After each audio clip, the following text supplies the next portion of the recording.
Women's 24 चॅनलमध्ये आपलं सगळ्यांचं स्वागत आहे. श्री साईबाबा विद्यालयाच्या भव्य माजी विद्यार्थी मेळावा 21 डिसेंबरला अमरावतीच्या साईनगरमधील श्री साईबाबा विद्यालयात माजी विद्यार्थी संघाच्या वतीने रविवार 21 डिसेंबर 2025 रोजी सकाळी 8 ते दुपारी 4 वाजेपर्यंत भव्य माजी विद्यार्थी मेळावा आयोजित करण्यात आला आहे. हा मेळावा शाळेच्या पहिल्या बॅच 1990 पासून ते 2025 पर्यंतच्या सर्व माजी विद्यार्थ्यांसाठी खुला आहे. मेळाव्याची तयारी अंतिम टप्प्यात आली असून माजी विद्यार्थ्यांमध्ये प्रचंड उत्साह दिसत आहे. मुख्याध्यापक तथा संघाचे सचिव राजेश टावरी म्हणाले, शाळा सोडल्यानंतरही विद्यार्थ्यांना एक दिवस शालेय जीवनाचा आनंद घेता यावा आणि सर्वजण एकमेकांना तसेच शिक्षकांना भेटावे हा उद्देश आहे. पर्यवेक्षक आशिष परासकर यांनी सांगितले की सोशल मीडियाद्वारे नोंदणी करून माजी विद्यार्थ्यांना एकत्र आणले आहे. शिक्षकांना आपल्या विद्यार्थ्यांची प्रगती पाहण्याची उत्सुकता आहे. संघाच्या अध्यक्षा रेणुका टवलारे म्हणाल्या, शाळेने आपल्याला मोठे केले आहे, त्यामुळे शाळेशी जोडलेले राहण्यासाठी हा मेळावा आहे. यात अतिथी मार्गदर्शन, परिसंवाद, मनोगत आणि मनोरंजनाचे कार्यक्रम होते.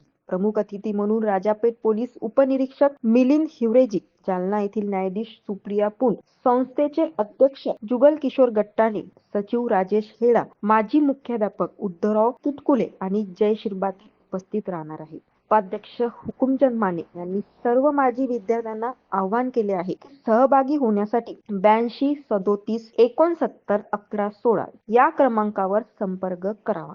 जुन्या आठवणी जगवण्याचा हा एक सुंदर सोहळा आहे. सगळ्यांना नमस्कार. 21 डिसेंबर रोजी श्री साईबाबा विद्यालय साईनगर येथे माजी विद्यार्थी संघातर्फे माजी विद्यार्थी संघाचा मेळावा आयोजित केलेला आहे.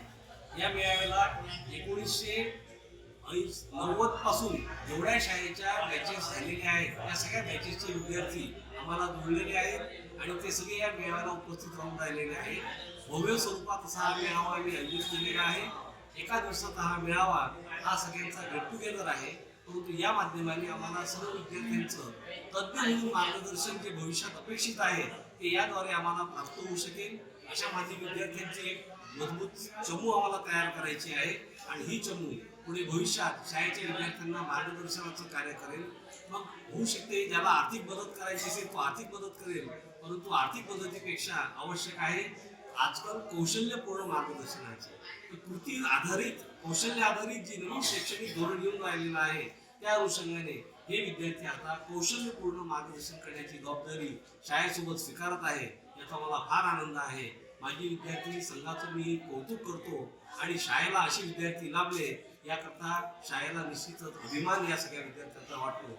21 तारखेला सगळे विद्यार्थी आणि आपण सर्व भेटूया माजी विद्यार्थी मेळाव्यात. अशाच घडामोडीसाठी बघत रहा उमेन्स 24 चॅनल. धन्यवाद.